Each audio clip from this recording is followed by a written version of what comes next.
tulis saja di situ Majid Kulit.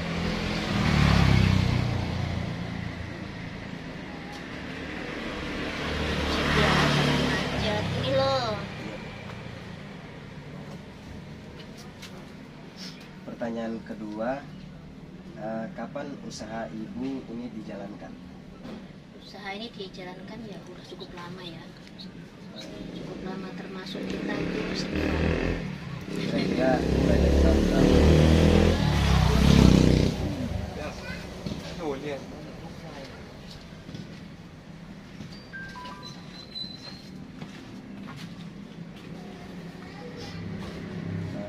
Pertanyaan ketiga, kenapa ibu memilih untuk menjalankan usaha ini?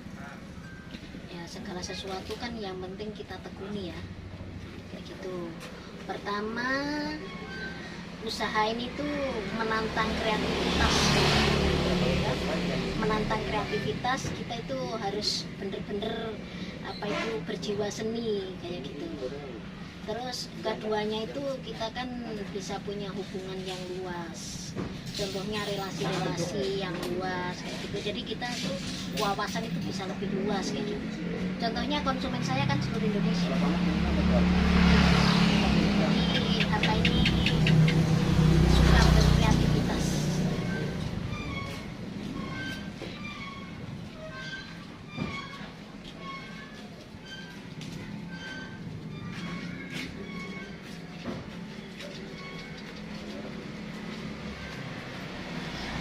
Pertanyaan keempat, berapa modal ibu yang dibutuhkan untuk memulai usaha ini? Kalau modal itu dulu mungkin nggak percaya kalau saya kasih tahu ya. Dulu saya modal barang ini tuh saya mulai dari 20.000. Saya belikan 1 lembar kulit sarang. Saya buat, jadilah dompet itu 2. Terus saya kembangkan terus, lama-lama saya beli 1 ekor kulit buaya. Terus saya kembangkan terus sambil belajar memperbarui model, menyesuaikan dengan perkembangan zaman kayak gitu, jadilah seperti sekarang.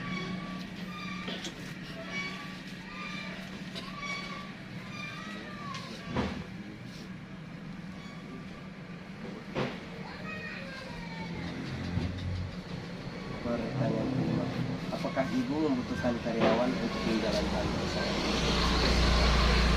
Karyawan, sekarang karyawan itu kita itu gini ya, karyawan kan belum tentu kalau bisa, ya enggak.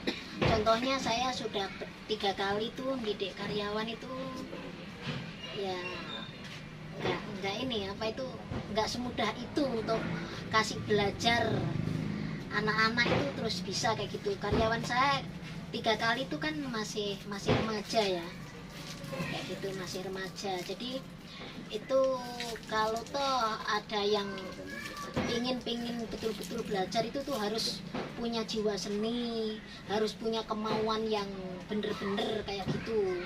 Kebanyakan anak sekarang kan katanya pengen belajar tapi ya dia main Facebook, main game, itulah yang nggak jadi kayak gitu. Jadi sementara ini kan saya produksi sendiri sama anak-anak kayak gitu ya. Ada sih yang membantu tapi di luaran kayak gitu, tidak ada di sini. Jadi yang bantu dari luar itu bisa tahu namanya apa ya Bu? Namanya itu tukang borongan. Jadi misalkan kita buat tas berapa puluh kayak gitu, 30 ke 50 kayak gitu tuh kasih sama 1 orang, nanti pulang itu udah jadi kayak gitu.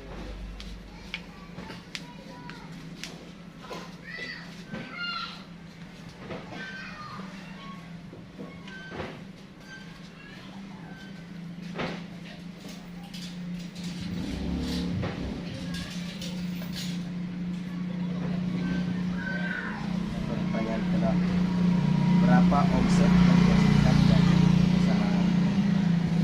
Kalau omsetnya tuh nggak tentu ya. Kalau bisa contoh 1 bulan akhir pekan ini? Kalau ini kan pasang surutnya ya.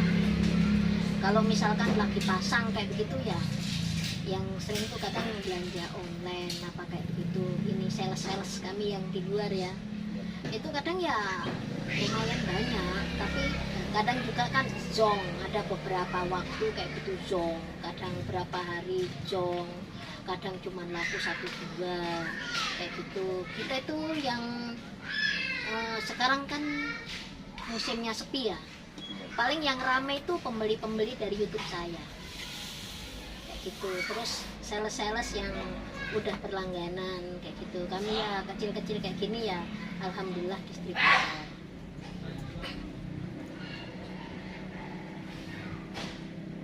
Pertanyaan ketujuh, bagaimana ibu memasarkan produk?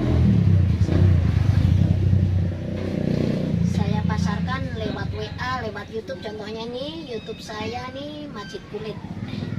Jadi kalau dipasarkan lewat YouTube itu kan menyeluruh ya. Pokoknya orang yang pegang HP Android itu kemungkinan besar itu bisa dapat kayak gitu. Kuncinya itu kita itu amanah. Jangan sampai kita tuh mengecewakan sama konsumen. Kayak gitu. Jadi saya pasarkan lewat WA dan YouTube. Facebook juga. Jadi lewat medsos lah. Secara langsung dan medsos.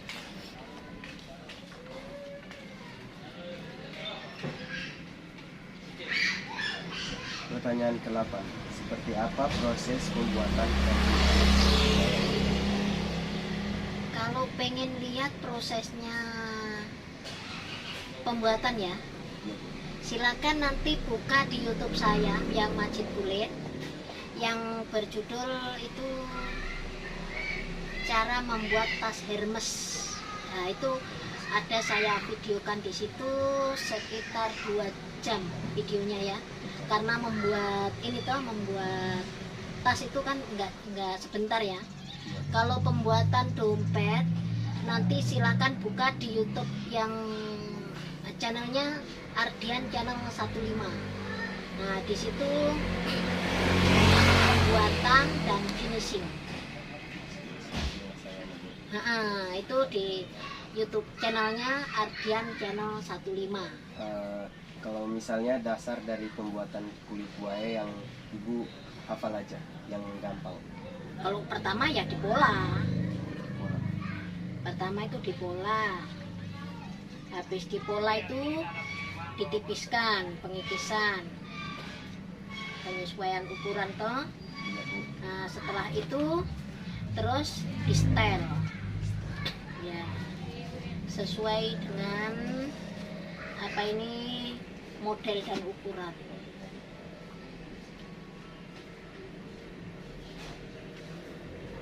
Pertanyaan ke-9, bahan-bahan apa saja yang dibutuhkan untuk membuat roti?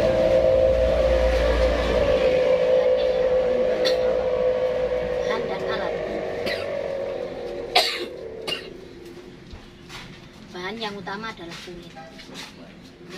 Bahan yang utama adalah kulit. Terus bahan pembantunya itu kain, spon angin, spon lah, katakan spon ya. Kadang apa itu butuh juga spon topi, spon angin untuk memberikan kesan lembut kalau misalkan di tas ya, kayak gitu. Terus alatnya ya diantara lain itu pisau, siku, terus palu, mesin penipis, juga mesin jahit. Nah, terakhir itu kompresor untuk finishing.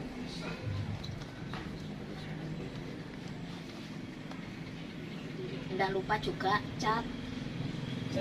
Iya toh, cat kulit itu. Pertanyaan 10, dalam sebulan berapa kulit buaya yang berhasil dibuat? Itu namanya kita kan apa itu usaha pribadi ya. Iya. Itu tergantung situasi dan kondisi tubuh kita. Kalau kita lagi misalkan apa ini sehat, pesanannya banyak kayak gitu ya bisa potong 10. kadang juga bisa lebih, kadang juga cuman motong satu, itu tergantung kayak gitu. Kalau maksimalnya berapa sih? Maksimal Iya. bisa motong 10 sampai 15 Minimalnya 10 aja.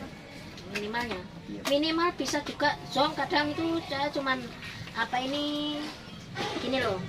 Kadang itu kita potong misalkan hari ini saya pola 10 atau 15 ya toh. Kan dalam pengerjaannya itu kan nggak cepat. Ya kan? Dalam pengerjaannya nggak cepat, jadi kita itu tiap hari itu kerjakan sedikit sampai selesai. Kadang kita itu lagi kerja kayak gitu, terus ada konsumen, otomatis kita kan layanin konsumen dulu gitu ya. Kalau pagi layani konsumen online, habis layani konsumen online nanti terus baru kita aktivitas di rumah kayak gitu. Makanya kan kita itu ya tempat kerja di sini sambil plus jualan kayak gitu. Pertanyaan terakhir Bu, seperti apa suka duka yang Ibu rasakan selama menjalankan usaha kerajinan kulit buaya ini? Suka duka ya.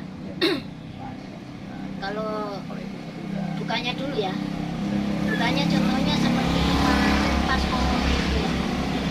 Pas corona itu stop, tidak ada pembelian sama sekali. Tidak ada pembelian namanya kulit buaya ini sama sekali. Jadi kita itu putar otak itu bagaimana caranya kita itu ekonomi bisa terus berjalan walaupun dengan cara lain gitu. Jadi waktu corona kemarin, pas tahun 2000 itu parah-parahnya ya. Tahun 2000 tuh saya alih profesi jadi pembuat masker dan jamu corona, jahe merah komplit. Nah itu tak pasarkan juga lewat Facebook. Jadi saya berhenti dulu buat paling ya buat kita apa itu sedikit-sedikit gitu saja untuk bikin stok toh. Tapi kita selalu buat ini masker itu contohnya kita kan dapat pesanan dari masjid, musola, dari toko-toko. Saat itu kan di Merauke lagi kosong masker ya. Nah itu saya menggunakan kesempatan, jadi saya beli kain itu berbagai warna. Itu saya alih profesi jadi pembuat masker sama jamu di situ. Jadi dalam keadaan corona itu Ibu beralih profesi dari kulit buaya ke masker dan jamu. Sukanya ya kalau tidak ada kendala kayak gini, kita kan sudah tidak ada corona ya. Nah sekarang ini udah bebas syukurnya ya. Kalau pas lagi apa ini sales kayak begitu, belanja bareng-bareng kayak gitu, walaupun kita itu agak kalang kabut melayaninya, tapi kita kan rasanya seneng kayak gitu.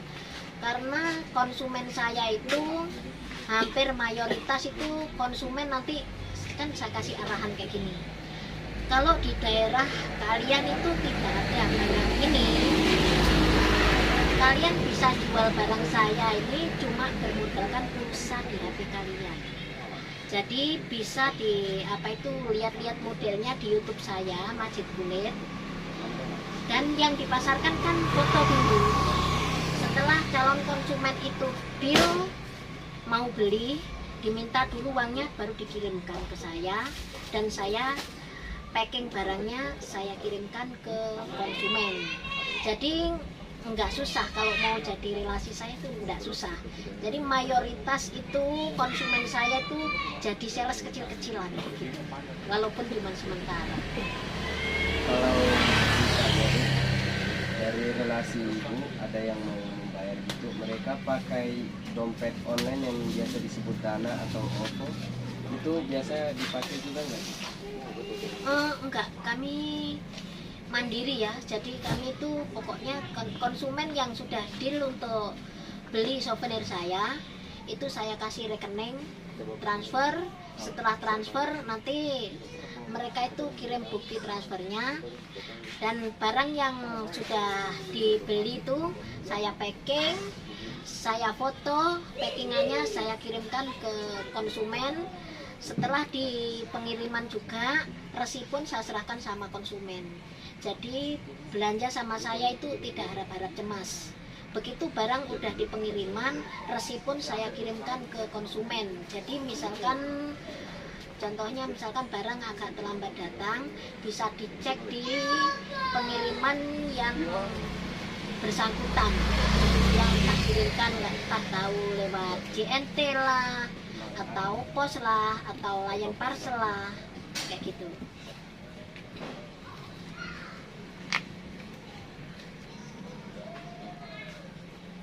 Oke Bu, cukup pertanyaan dari saya. Saya tutup dengan terima Tunggu. kasih Bu, terima kasih. Ya, kalau boleh tahu ini tugas dari sekolah mana deh? Dari tugas sekolah SMK Negeri 1 Bu. Oh, SMK Negeri 1 yang di dalam kota ini ya? Iya Bu. Adik kelas berapa? Kelas 10 AKI 1 Bu. 10 ada 1. Ini nih tugas termasuk tugas apa ini? Termasuk tugas seni budaya Bu. Oh, seni budaya ya. Mudah-mudahan sukses sekolahnya. Iya, Bu. Cita-citanya mau jadi apa? Kalau bisa sih jadi tentara kalau ada uang. Oh, iya. Anak muda itu harus semangat. Ya, mudah-mudahan cita-citamu berhasil. Ya, terima kasih. Iya, ya. Terima kasih. Dengan siapa? Dengan Syahrul Kalam Gimnastiar. Syahrul Kalam Gimnastiar. Imnastiar. Namanya bagus ya. Ya, bagus. Terima kasih Bu. Oh iya ya. Terima kasih. Sudah.